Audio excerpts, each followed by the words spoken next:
Hello students, welcome in और online platform nursing career classes में आपका हार्दिक स्वागत है। आज अपन स्टार्ट करने जा रहे हैं ओबीजी, obstetric and gynaecology. Obstetric and gynaecology का आज का अपना टॉपिक है वो है गैमेटोजेनेसिस। आज अपन पढ़ेंगे गैमेटोजेनेसिस और उसमें भी वापस अपन स्पर्मेटोजेनेसिस पढ़ेंगे, है ना। तो गैमेटोजेनेसिस क्या होता है, सबसे पहले अपन पढ़ते हैं gametogenesis. Okay guys, gametogenesis. Gametogenesis क्या होता है? गैमेटो मतलब गैमेट्स, जेनेसिस मतलब सिंथेसिस या फॉर्मेशन। तो क्या होता है डेफिनेशन, अपन इसकी डेफिनेशन देखिए तो क्या होता है, फॉर्मेशन ऑफ गैमेट्स। गैमेट्स के फॉर्मेशन को क्या बोलते हैं? गैमेटोजेनेसिस। अब गैमेट्स कौन कौन से होते हैं? मेल गैमेट्स की बात करें तो मेल में गैमेट्स की बात करें तो होता है स्पर्मेटोजोआ। क्या होता है? स्पर्मेटोजोआ। एंड फीमेल की बात करें तो फीमेल में क्या होता है? ओवा। क्या होता है फीमेल में? ओवा। तो गैमेटोजेनेसिस अपन पढ़ रहे थे, formation of gametes male and female. Male में स्पर्मेटोजोआ एंड फीमेल में ओव। अब स्पर्मेटोजोआ बनने की जो प्रोसेस होती है उसको बोलते हैं स्पर्मेटोजेनेसिस। क्या बोलते हैं? स्पर्मेटोजेनेसिस। एंड ओवम बनने की प्रोसेस होती है उसको बोलते हैं oogenesis। तो अपन आज देखेंगे स्पर्मेटोजेनेसिस कैसे होता है। स्पर्मेटोजेनेसिस में आपस स्पर्म की स्ट्रक्चर पढ़ेंगे, टेस्टिस की स्ट्रक्चर पढ़ेंगे, फिर उसके बाद स्पर्मेटोजेनेसिस की प्रोसेस कैसी होती है वो अपन देखेंगे, है ना। तो अपना टॉपिक है स्पर्मेटोजेनेसिस। सबसे पहले डेफिनेशन देखते हैं स्पर्मेटोजेनेसिस की क्या डेफिनेशन होती है। डेफिनेशन देखते हैं तो the process involved in which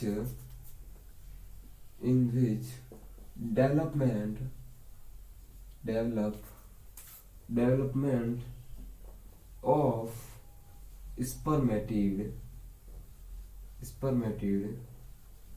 from primordial male germ cell and their differentiation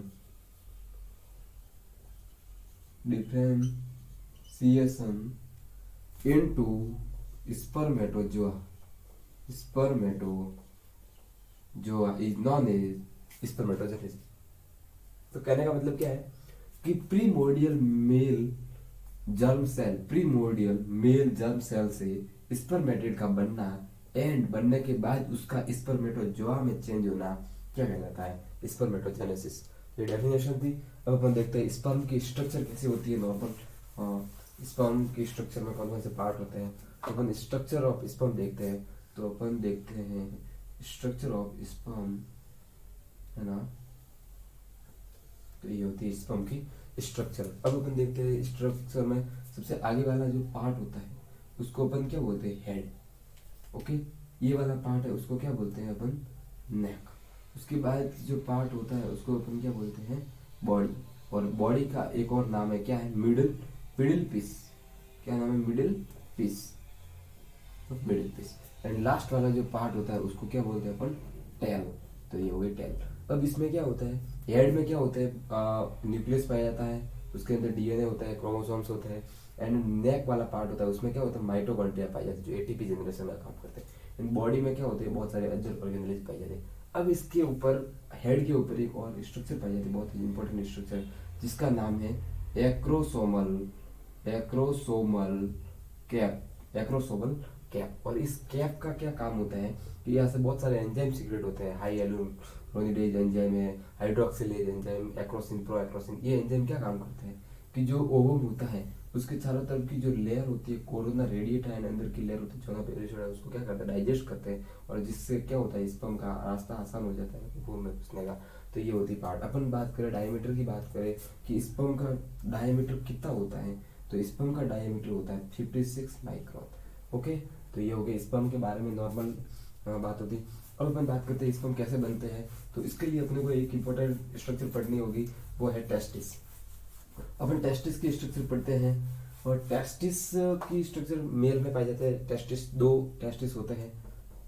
testis, ठीक है, मेल जेनिटल ऑर्गन है, दो होते हैं। अपन बात करते हैं टेस्टिस के स्ट्रक्चर की, है ना। तो ये हो गया अपना टेस्टिस का स्ट्रक्चर। एंड इसके ऊपर वाले जो स्ट्रक्चर पाए जाते हैं उसको अपन क्या बोलते हैं, एपिडाइडिमिस। क्या बोलते हैं, एपिडेडाइमिस। एपिडेडाइमिस। अब एपिडेडाइमिस का क्या काम होता है अपन देखेंगे। इसके अंदर क्या होते हैं, ये टेस्टिस के अंदर क्या होता है, बहुत सारे लोब पाए जाते हैं। ये बहुत सारे हो गए लोब हो गए। अब इन लोब्यूल्स के बारे में, ये लोब्यूल्स होते हैं, बहुत सारे लोब्यूल्स होते हैं छोटे छोटे। इन लोब्यूल्स कितने होते हैं, लोब्यूल्स कम से कम 200 से 300 लोब्यूल्स पाए जाते हैं। एंड अपन एवरेज की बात करें तो 250 लोब्यूल्स होते हैं पर 250 लोब्यूल्स ईच टेस्टिस में। प्रत्येक टेस्टिस में, एक टेस्टिस में ऑलमोस्ट 250 लोब्यूल्स होता है और एक लोब्यूल्स में 2 से 3 सेमिनिफेरस ट्यूब्यूल्स होते हैं। इसके अंदर क्या होती है, सेमिनिफेरस ट्यूब्यूल्स होते हैं। ये होते हैं सेमिनिफेरस ट्यूब्यूल्स। ये सेमिनिफेरस ट्यूब्यूल्स क्या काम करती है, स्पर्म को बनाने का काम करती है। और फिर यहाँ से स्पर्म क्या होते हैं, बाहर आते हैं और यहाँ से क्या पे आते हैं, एपिडाइडमीस में आते हैं और वहाँ पर क्या होते हैं, स्टोर होते हैं। तो एपिडाइडमीस का काम क्या है, स्टोरेज ऑफ स्पर्म, स्पर्म को स्टोरेज करने का काम करती है एंड स्पर्म को न्यूट्रिशन प्रोवाइड करने का काम करती है। और फर्स्ट टाइम यहाँ पर जो स्पर्म होते हैं वो क्या करते हैं, अटेन मोटिलिटी को प्राप्त करते हैं ना। तो ये हो गया स्पर्म का स्ट्रक्चर। अब अपन बात करते हैं सेमिनिफेरस ट्यूब्यूल्स। तो उसका अपन स्ट्रक्चर की बात करें तो कैसे होता है स्ट्रक्चर, सेमिनिफेरस ट्यूब्यूल्स की स्ट्रक्चर बात करते हैं। लोब्यूल्स नहीं लेते हैं, लोब्यूल्स में फिर सेमिनिफेरस ट्यूब्यूल्स की स्ट्रक्चर की बात करते हैं। तो बहुत सारे ऐसे स्ट्रक्चर होंगे और ये हो गया अपना एक लोब्यूल्स। ये होते हैं अपने लोब्यूल्स हो गए, सॉरी सेमिनिफेरस ट्यूब्यूल्स हो गए, ये लोब्यूल्स होते हैं। इसके अंदर भी बहुत सारे ऐसे सेमिनिफेरस ट्यूब्यूल्स होते हैं, ऐसे ऐसे ऐसे बहुत सारे। तो ये क्या हो, इसको क्या बोलते हैं अपन, सेमिनिफेरस ट्यूब्यूल्स बोलते हैं। क्या बोलते हैं इसको, सेमिनिफेरस, सेमिनिफेरस ट्यूब्यूल्स। ट्यूब्यूल्स ये बीच में स्पेस होता है, उसको क्या बोलते हैं अपन, interstitial space. Interstitial space, interstitial space. और स्पेस में यहाँ पर क्या होती है, बहुत सारी सेल्स पाई जाती है और उन सेल को अपन क्या बोलते हैं, interstitial cell. Interstitial cell, interstitial cells. और उस सेल्स का नाम क्या है, लीडिंग सेल। क्या बोलते हैं, लीडिंग सेल। और उन लीडिंग सेल का काम क्या है, एक प्रकार की एंडोक्राइन सेल है। और ये एंडोक्राइन सेल क्या करती है, टेस्टोस्टेरोन सीक्रेट करती है। क्वेश्चन अगर आता है कि टेस्टोस्टेरोन कहाँ से सीक्रेट होता है, तो लीडिंग सेल, इंटरस्टिशियल सेल से, है ना। अब इसकी बात करते हैं सेमिनिफेरस ट्यूब्यूल्स की बात करते हैं। इसके अंदर भी बहुत सारे सेल्स होती है ऐसे। उस सेल्स का क्या नाम है, प्रीमोर्डियल जर्म सेल। क्या नाम है, प्रीमोर्डियल जर्म सेल। बहुत सारी क्या होती है, प्रीमोर्डियल जर्म सेल होती है, जिसको अपन क्या बोलते हैं, स्पर्मेटोगोनिया बोलते हैं ना। और इसके बीच बीच में बहुत सारी सेल होती है, उसका क्या नाम है, सर्टोली सेल होती है। और वो सर्टोली सेल क्या करती है, न्यूट्रिशन प्रोवाइड करने का काम करती है। तो ये हो गया अपने स्ट्रक्चर होता है सेमिनिफेरस ट्यूब्यूल्स का, है ना। अब अपन बात करते हैं कि स्पर्मेटोजेनेसिस होता कैसे है, कैसे स्टार्ट होता है स्पर्मेटोजेनेसिस का, किस प्रकार से होता है, उसकी अपन बात करते हैं, स्पर्मेटोजेनेसिस। ओके, तो देखो सबसे पहले क्या होता है कि स्पर्मेटोजेनेसिस होता है वो प्यूबर्टी के टाइम पे स्टार्ट होता है। बट फीमेल की अपन बात करें तो फीमेल में oogenesis होता है वो इंट्रायूटेरल लाइफ में ही स्टार्ट हो जाता है, जबकि स्पर्मेटोजेनेसिस मेल में है वो अपनी प्यूबर्टी के टाइम पे स्टार्ट होने लगता है। ठीक है, तो अपन बात करते हैं सबसे पहले क्या होता है, प्रीमोर्डियल जर्म सेल होती है। क्या होती है, प्रीमोर्डियल जर्म सेल्स। अब प्रीमोर्डियल जर्म सेल में क्या होता है, माइटोसिस होता है। क्या होता है, प्रीमोर्डियल जर्म सेल में माइटोसिस होता है। और माइटोसिस होता है तो क्या बनता है, स्पर्मेटोगोनिया बनता है। क्या बनता है, स्पर्मेटोगोनिया, ये बने स्पर्मेटोगोनिया। और स्पर्मेटोगोनिया में क्रोमोसोम कितने होते हैं, 46XY ये क्रोमोसोम होते हैं। अब इसमें क्या होता है, ये इनलार्जमेंट होता है। क्या होता है, इनलार्ज होता है एंड मैच्योर होता है। एंड मैच्योर एंड क्या होता है, अंडरगो माइटोसिस। और क्या होता है, इसमें माइटोसिस होता है। और माइटोसिस होने के बाद स्पर्मेटोगोनिया से क्या बनता है, प्राइमरी स्पर्मेटोसाइट। क्या बनता है, प्राइमरी स्पर्मेटोसाइट। अब प्राइमरी स्पर्मेटोसाइट में क्रोमोसोम की बात करें तो कितने होते हैं, 46XY। माइटोसिस होता है इसलिए 46XY प्राइमरी स्पर्मेटोसाइट मिला। अब प्राइमरी स्पर्मेटोसाइट में क्या होता है, मियोसिस फर्स्ट होता है। क्या होता है इसमें, मियोसिस फर्स्ट होता है, M फर्स्ट लिख देते हैं अपन, मियोसिस फर्स्ट होता है। और ये मियोसिस फर्स्ट होता है वो क्या होता है, प्रोफेज फर्स्ट में आकर के क्या हो जाता है, अरेस्ट हो जाता है, अरेस्ट इन प्रोफेज फर्स्ट। ये मियोसिस फर्स्ट क्या होती है, स्टार्ट तो हो जाती है बट ये पूरी नहीं होती है और ये प्रोफेज फर्स्ट में क्या होती है, अरेस्ट हो जाती है, अरेस्ट हो जाती है। कितने दिन के लिए, 16 डेज तक ये क्या होती है, अरेस्ट हो जाती है। और 16 डेज के बाद फिर ये क्या होता है, कंप्लीट होता है मियोसिस फर्स्ट। एंड क्या बनते हैं, दो स्पर्मेटोसाइट सेकेंडरी स्पर्मेटोसाइट बनते हैं, सेकेंडरी स्पर्मेटोसाइट। एंड यहाँ पे भी क्या बताया, सेकेंडरी स्पर्मेटोसाइट। और इसमें क्रोमोसोम की संख्या कितनी हो जाती है, आधी हो जाती है, 23x। एंड इसमें कितनी होती है, 23y, है ना, ये बन जाती है। अब इसके बाद क्या होता है, सेकेंडरी स्पर्मेटोसाइट बना। अब इसके बाद क्या होता है, देखिए कि प्राइमरी स्पर्मेटोसाइट में मियोसिस फर्स्ट हुआ, और मियोसिस फर्स्ट है वो अरेस्ट हो गया प्रोफेज फर्स्ट में जाकर के। प्रोफेज फर्स्ट में 16 दिन तक अरेस्ट रहा, उसके बाद सेकेंडरी साइट स्पर्मेटोसाइट बने, है ना। अब सेकेंडरी स्पर्मेटोसाइट अपन लिखते हैं यहाँ पर, फर्स्ट लिखते हैं प्राइमरी स्पर्मेटोसाइट, स्पर्मेटोसाइट। अब प्राइमरी स्पर्मेटोसाइट से क्या बने, सेकेंडरी स्पर्मेटोसाइट, क्या बने, सेकेंडरी स्पर्मेटोसाइट, क्या बने, सेकेंडरी स्पर्मेटोसाइट, सेकेंडरी स्पर्मेटोसाइट। अब क्या हुआ, सेकेंडरी स्पर्मेटोसाइट बनने थे तब ये क्या हुआ, अरेस्ट हुआ था, या मियोसिस फर्स्ट हुई, और ये क्या हुए थे, प्रोफेज फर्स्ट में 16 दिन तक अरेस्ट हुआ था। अब सेकेंडरी स्पर्मेटोसाइट में क्या होता है, मियोसिस सेकेंड होता है। इसमें क्या होगा, मियोसिस सेकेंड हुआ, और मियोसिस सेकेंड कंप्लीट होता है, और क्या बनते हैं, स्पर्मेटिड बनते हैं। क्या बनते हैं, स्पर्मेटिड बनते हैं। 4 स्पर्मेटिड बनते हैं, 1 2 3 और 4। इनमें अगर क्रोमोसोम की संख्या की बात करें तो कितने होते हैं chromosome, 23x 23x 23x 23y and 23y। अब इसमें क्या होता है, ट्रांसफॉर्मेशन होता है। स्पर्मेटिड में क्या होता है, ट्रांसफॉर्मेशन होता है। अब ट्रांसफॉर्मेशन होने के बाद क्या बनता है, स्पर्मेटोजोआ। इसमें क्या होगा, ट्रांसफॉर्मेशन होता है। इसमें क्या होता है, ट्रांसफॉर्मेशन। अब इसमें ट्रांसफॉर्मेशन बनेगा होगा तो क्या बनेगा, स्पर्मेटिड से क्या बनते हैं, स्पर्मेटोजोआ बनते हैं।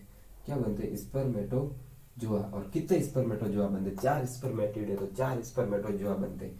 ठीक है, ये 4 स्पर्मेटोजोआ, और इनमें क्रोमोसोम की संख्या आधी आधी रह जाती है, 23x 23x 23y 23y।